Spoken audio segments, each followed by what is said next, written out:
അനിമോൾ വന്നിട്ട് ജിസേലിനോട് ചോദിക്കുന്നത് എന്തോ ജിസേൽ ഇത്, എനിക്ക് ഇവിടെ ആരടുത്ത് മഴക്കിടാനൊന്നും വയ്യ, കിച്ചണിൽ കയറുമ്പം പറയണമെന്ന് പറഞ്ഞിട്ടില്ലേ, എന്തിനാ ഇപ്പം എന്തോ ചെയ്യുന്നേ? അത് ഞങ്ങൾ രാവിലെ ഒരു ദോശ കഴിച്ച് ഞങ്ങൾക്ക് ലഞ്ച് കിട്ടിയിട്ടില്ല, നീ ലഞ്ച് കൊടുത്തില്ല, ഞങ്ങൾ 2 വെജുകാരില്ലേ, അപ്പം ഞങ്ങൾക്ക് ഭക്ഷണം തരണ്ടേ, ഞങ്ങൾക്ക് കിട്ടിയില്ല, ഞങ്ങൾക്ക് ചോറില്ല, അതുകൊണ്ട് ഞാൻ എന്തെങ്കിലും ഒന്ന് ഉണ്ടാക്കി കഴിക്കുകയാണ്. ഇപ്പം എന്തോ കഴിക്കുമെന്ന് ജിസേലിനോട് ചോദിച്ചപ്പം ജിസേൽ കുറച്ച് വെജിറ്റബിൾ എടുത്തിട്ട് പറയുന്നുണ്ട് ഞാൻ ഇതിങ്ങനെ ഉണ്ടാക്കി കഴിക്കും. ആരൊക്കെ? അത് ജിസേലിന് മാത്രമാണോ എന്ന് പറഞ്ഞല്ല, പിന്നെ ജിഷിനും ഞാനും കഴിക്കും. നിൻ്റെ അടുത്ത് ചോറുണ്ടോ? കുറച്ച് ചോറ് ഇതാ. അപ്പം അനുമോൾ പറയുന്നുണ്ട് ഇല്ല ചോറില്ല, ചോറ് കഴിഞ്ഞു.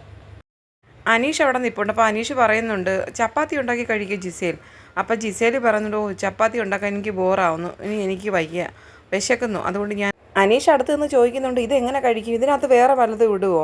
അന്നേരം ജിസേൽ പറയാം ഇല്ല ഇത് മാത്രം കഴിക്കും, ഇത് മാത്രം ഇങ്ങനെ ഫ്രൈ ചെയ്തിട്ട് കഴിക്കും. അപ്പോഴേക്കും അനുമോള് പറയുന്നുണ്ട് എത്ര പാത്രമാണ് ഇവിടെ കിടക്കുന്നത്, വൈകിട്ടത്തെ ഭക്ഷണം ഉണ്ടാക്കണം, ഇവിടെ വെസൽ ടീമുകാരെല്ലാം എവിടെ പോയി, എന്താ ഇവർ ഇതുവരെ പാത്രമെല്ലാം കഴുകി വെക്കാഞ്ഞ്, എങ്ങനെ ഫുഡ് ഉണ്ടാക്കും? അനീഷ് അവിടെ നിന്നോണ്ട് പറഞ്ഞിട്ട് അനുമോളെ പോട്ടെ സാരമില്ല, അവർ ഇതിൻ്റെ കൂടെ 2 ചപ്പാത്തി വീതം ഉണ്ടാക്കി കഴിച്ചോട്ടെ, അവർ ഉച്ചയ്ക്കത്തെ ഭക്ഷണം കഴിച്ചില്ലെന്ന് പറയുന്നത്, അപ്പോൾ അവർക്ക് വിശക്കത്തില്ലേ, കഴിച്ചോട്ടെ, ഉണ്ടാക്കി കഴിച്ചോട്ടെ. അപ്പോൾ ജിസേൽ വീണ്ടും പറയാണ് വേണ്ട വേണ്ട ചപ്പാത്തി വേണ്ട, കാരണം ബോറായി, എനിക്ക് ഇനി ചപ്പാത്തി ഉണ്ടാക്കാൻ വയ്യ, ഇത് മാത്രം കഴിക്കുക. അപ്പോൾ അനീഷ് വീണ്ടും ചോദിക്കുക ഇത്ര മാത്രമോ, ഇതെങ്ങനെ കഴിക്കും, ജിസേലിന് വയറ് നിറയുമോ? അപ്പോൾ ഉടനെ ഉണ്ട് ജിസേൽ പറയാണ് ഇത് ഞാനും ജിഷിനും കൂടി ഇത് തന്നെ കഴിക്കും. അപ്പോൾ ജിഷിന് ഇതിനകത്ത് നിന്ന് എത്ര കൊടുക്കും? ഇതിനകത്ത് നിന്ന് പകുതി ഞാൻ ജിഷിന് കൊടുക്കുമെന്ന് ജിസേൽ പറയുന്നുണ്ട്.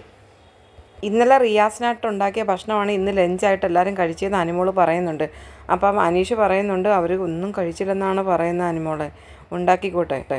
വീണ്ടും അനുമോൾ വന്നിട്ട് പറയും എന്തുമാത്രം പാത്രമാണ് ഇവിടെ എല്ലാം കിടക്കുന്നത്, വെസൽ ടീമിൻ്റെ ആൾക്കാരെല്ലാം എവിടെ, ക്യാപ്റ്റൻ എവിടെ, എന്തുമാത്രം പാത്രമാണ് കഴുകാൻ കിടക്കുന്നത്, ഇപ്പം രാത്രിയിലത്തെ ഭക്ഷണം ഉണ്ടാക്കേണ്ടതല്ലേ, ഇവർ വന്ന് ക്ലീൻ ചെയ്യാത്തത് എന്തുകൊണ്ടാണെന്ന് പറഞ്ഞിട്ട് അനുമോൾ അവിടെ എല്ലാം നടക്കുകയാണ്. വെജിറ്റബിളിനകത്ത് ഇടാനായിട്ട് ജിസേൽ ഉപ്പെടുത്തത് മുളക് പൊടി എടുത്ത സ്പൂൺ കൊണ്ടായിരുന്നു.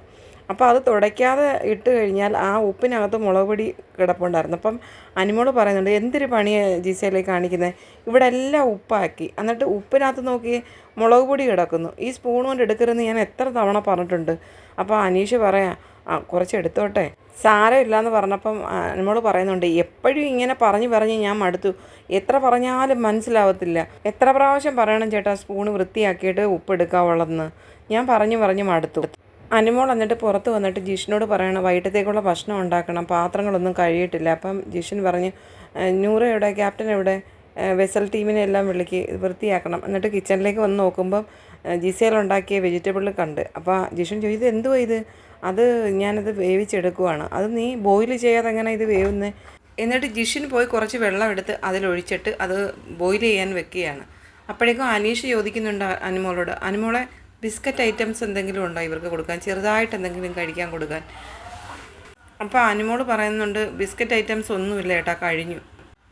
അത് കഴിഞ്ഞിട്ട് അനീഷ് തൻ്റെ റൂമിൽ പോയി തൻ്റെ കയ്യിലുണ്ടായിരുന്ന 2 ആപ്പിൾ എടുത്തിട്ട് വരികയാണ് ഇവർക്ക് കൊടുക്കാൻ വേണ്ടി. ജിഷിൻ്റെ കൈ കൊടുത്തിട്ട് പറയാണ് ജിഷൻ ബ്രോ ഇത് കട്ട് ചെയ്തിട്ട് നിങ്ങൾ കഴിക്കൂ, എൻ്റെ അടുത്ത് ഉണ്ടായിരുന്നു. അയ്യോ വേണ്ട അത് അനീഷ് കഴിച്ചോളൂ എന്ന് പറയുന്നുണ്ട്. അപ്പോൾ അനീഷ് പറയണം അല്ല എനിക്ക് വേണ്ടാഞ്ഞോണ്ടല്ലേ, ഇത് 4-5 ദിവസമായിട്ട് എൻ്റെ അടുത്ത് ഉണ്ടായിരുന്നത്, പക്ഷേ ഞാനിത് കഴിക്കുന്നില്ല, അതുകൊണ്ടാണ് ഞാൻ നിങ്ങൾക്ക് തന്നെ. ഇപ്പം നിങ്ങൾക്ക് കഴിക്കാൻ ഇവിടെ ഒന്നുമില്ലല്ലോ, അപ്പോൾ ഇത് നിങ്ങൾ കഴിക്കൂ. അനീഷിൻ്റെ ഈ ഒരു സ്വഭാവമാണ് അനീഷിന് ഇത്രയും സപ്പോർട്ട് ജനങ്ങളിൽ നിന്ന് കിട്ടുന്നതിനുള്ള കാരണം. അനീഷിനോട് എത്ര വിരോധമുള്ള ഒരു വ്യക്തിയാണെങ്കിലും അനീഷ് ഇങ്ങനെ തന്നെ പെരുമാറും. അവർക്ക് ആവശ്യമായിട്ട് എന്തുണ്ട് അതിനകത്ത് അനീഷ് ഇടപെടും, അവർക്ക് വേണ്ടുന്നത് ചെയ്യും. അതല്ല സ്നേഹമായിട്ടിരിക്കുന്ന ഒരാളാണെങ്കിലും അനീഷ് ഇങ്ങനെ തന്നെ.